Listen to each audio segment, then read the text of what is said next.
Salmos 2, 1b. ¿Y los pueblos piensan cosas vanas?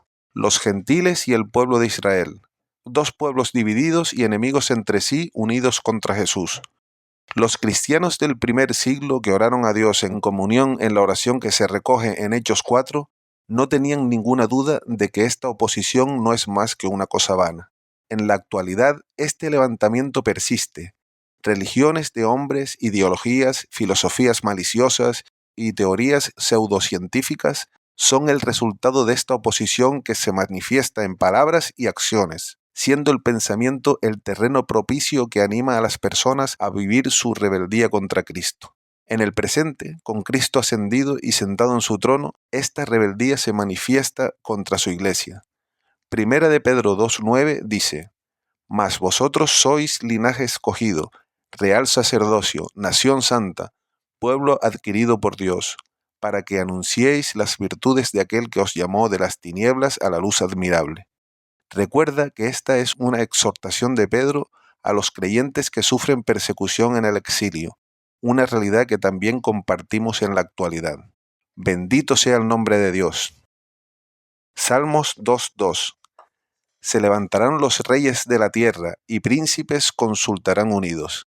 La interpretación correcta de estos primeros versos del Salmo 2, como hemos visto estos días, la hicieron los creyentes poco después de la ascensión de Jesús y se recoge en Hechos 4, que en el versículo 27 dice: Porque verdaderamente se unieron en esta ciudad contra tu santo Hijo Jesús, a quien ungiste, Herodes y Poncio Pilato, con los gentiles y el pueblo de Israel. Herodes y Poncio Pilato, enemigos acérrimos, aquel día en el que decidieron aliarse contra Jesús, se hicieron amigos. En nuestros días, políticos, artistas, actores y un largo etcétera, aunque estén en profundo desacuerdo en otras cuestiones, estarán dispuestos a unirse por una causa común: el aborrecimiento de Dios y de su Mesías. Cada ser humano nace con el impulso de ser su propio Dios. Como esto es imposible porque ya hay un Dios vivo y verdadero, la única opción que queda es intentar destronarlo. Lamentaciones 3:24 dice: Por tanto digo, el Señor es todo lo que tengo, en Él esperaré. Salmos 2:3. Rompamos sus ligaduras y echemos de nosotros sus cuerdas. Al contrario que los testigos de Jehová en la actualidad, los judíos tenían claro que Jesús se presentaba ante ellos como Dios, pero lo rechazaban. Jesús les advirtió de las consecuencias fatales de este rechazo en la parábola de las 10 minas. Dice Lucas 9:14. Pero sus conciudadanos le aborrecían y enviaron tras él una embajada, diciendo: No queremos que éste reine sobre nosotros. Y este es el problema de la humanidad. No quieren que Cristo reine en sus vidas. Unos versos más adelante dice: A aquellos mis enemigos que no querían que yo reinase sobre ellos, traedlos acá y decapitadlos delante de mí. Cristo juzgará a cada persona y la Biblia es clara: los incrédulos están acumulando ira contra ellos mismos. Da igual lo que a ti te parezca. Dios es soberano. Esta es la realidad. De un lado está Jesús, Dios encarnado, quien personifica la misericordia, la justicia y el amor perfecto al entregarse hasta la muerte para liberar al ser humano de su propio mal. Por otro lado, existe una decisión deliberada de la humanidad que implica su voluntad y acción de rechazar el regalo divino, rompiendo sus ligaduras con Dios y siguiendo su propio camino. Él te quiere atraer con sus cuerdas de amor. Permite que Dios reine en tu vida. Recibirás paz, dirección y vida eterna. Salmos 2:4. El que mora en los cielos se reirá. El Señor se burlará de ellos. Hemos visto en estos días al hombre unido conspirado contra Dios y contra su ungido. ¿Y qué pensará Dios de todo esto? ¿Se inquietará? ¿Sentirá temor? Esta terrible risa de Dios no es de alegría. Es un antropomorfismo que denota que Dios no se inquieta ni siente miedo. Más bien es una forma de expresar lo ridículo que se ven los seres humanos maquinando contra Él y contra su ungido. De hecho, unas hormigas armadas con pistolas de agua que se dirigen a luchar contra un incendio en el bosque tendrían más éxito. Isaías 40:15 dice: Todas las naciones del mundo no son más que un grano de arena en el desierto, no son más que una capa de polvo sobre la balanza. Él levanta el mundo entero como si fuera un grano de arena.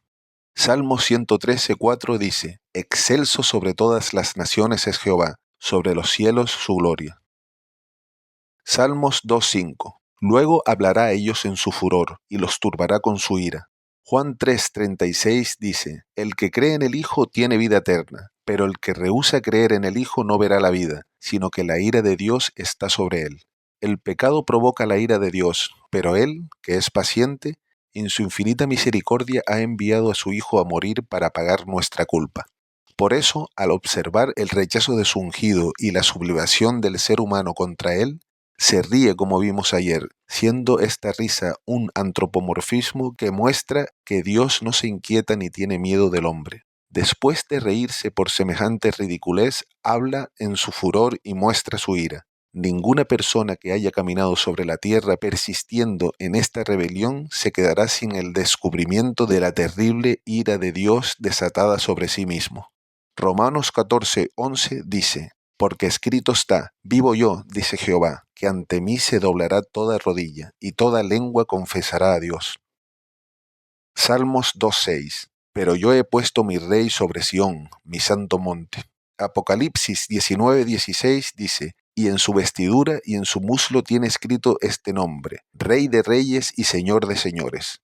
En estos días hemos visto cómo el hombre concluye su intervención en este salmo. Hoy vemos cómo concluye Dios Padre su intervención en este salmo. La humanidad en su conjunto es rebelión contra Dios y lo muestra. Dios es amor y lo muestra. El hombre rompió sus ligaduras con Dios crucificando a Jesús. Dios hizo Señor a Cristo, poniéndole como Rey sobre Sión.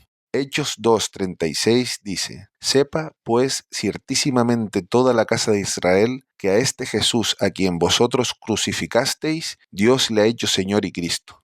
Apocalipsis 5:9 dice: Y cantaban un nuevo cántico, diciendo: Digno eres de tomar el libro y de abrir sus sellos, porque tú fuiste inmolado, y con tu sangre nos has redimido para Dios, de todo linaje y lengua y pueblo y nación. Salmos 2:7a. Yo publicaré el decreto: que Cristo murió por nuestros pecados conforme a las Escrituras, y que fue sepultado, y que resucitó al tercer día conforme a las Escrituras, y que apareció a Cefas y después a los 12. Después apareció a más de 500 hermanos a la vez, de los cuales muchos viven aún, y otros ya duermen. 1 Corintios 15:3-6. Este versículo marca el inicio de la tercera sección del Salmo. En la primera parte observamos cómo el ser humano se desvincula de Dios para seguir su propio camino. En la segunda parte, Dios no se turba por esta rebelión del hombre contra él. En cambio, le brinda la oportunidad de rectificar su error y evitar así enfrentar la ira divina mediante la intervención de Jesús. En la tercera sección surge un tercer protagonista que toma la palabra: Jesús.